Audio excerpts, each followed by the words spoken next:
নির্বাচনের আগে খাল পরিষ্কার করতে আসতেন, এখন নর্দমা হয়ে রাস্তাঘাট ভরে থাকে, দেখার লোক নাই। এই যে কথা কাজগুলো ইনশাআল্লাহ আমরা এতদিন চেয়ে চেয়ে দেখেছি, জনগণের ভোটাধিকার ছিনতাই করে নেতৃত্বের আসনে বসে জনগণের জন্য তুমি কতটুকু কাজ করো।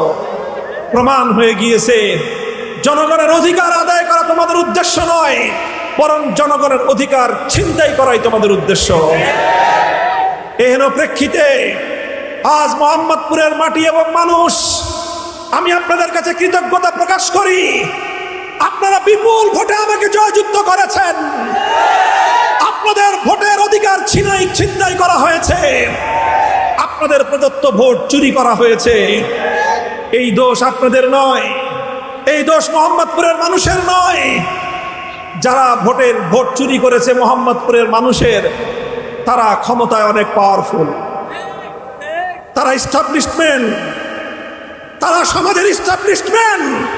মোহাম্মদপুরের মাটিতে দাঁড়িয়ে আমরা শপথ করছি, রাষ্ট্র এবং জাতির বিরুদ্ধে ষড়যন্ত্রকারী এই ডিপ স্টেটের ইস্টাবলিশমেন্টকে আমরা বাংলাদেশ থেকে উৎখাত করে ক্ষান্ত হবো ইনশাআল্লাহ।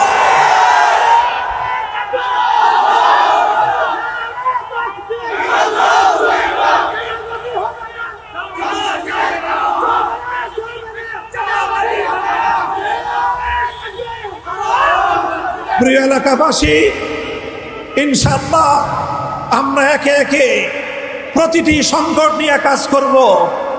মোহাম্মদপুরে যারা চাঁদাবাজি করবে তাদেরকে আমরা স্পষ্ট সতর্কবাণী উচ্চারণ করতে চাই।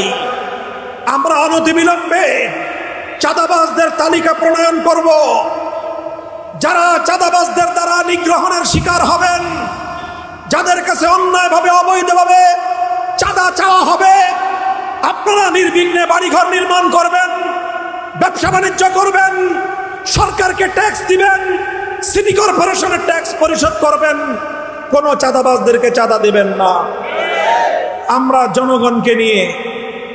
জনগণকে নিয়ে এই সকল চাঁদাবাজদের বিরুদ্ধে সামাজিক প্রতিরোধ গড়ে তুলব ইনশাআল্লাহ।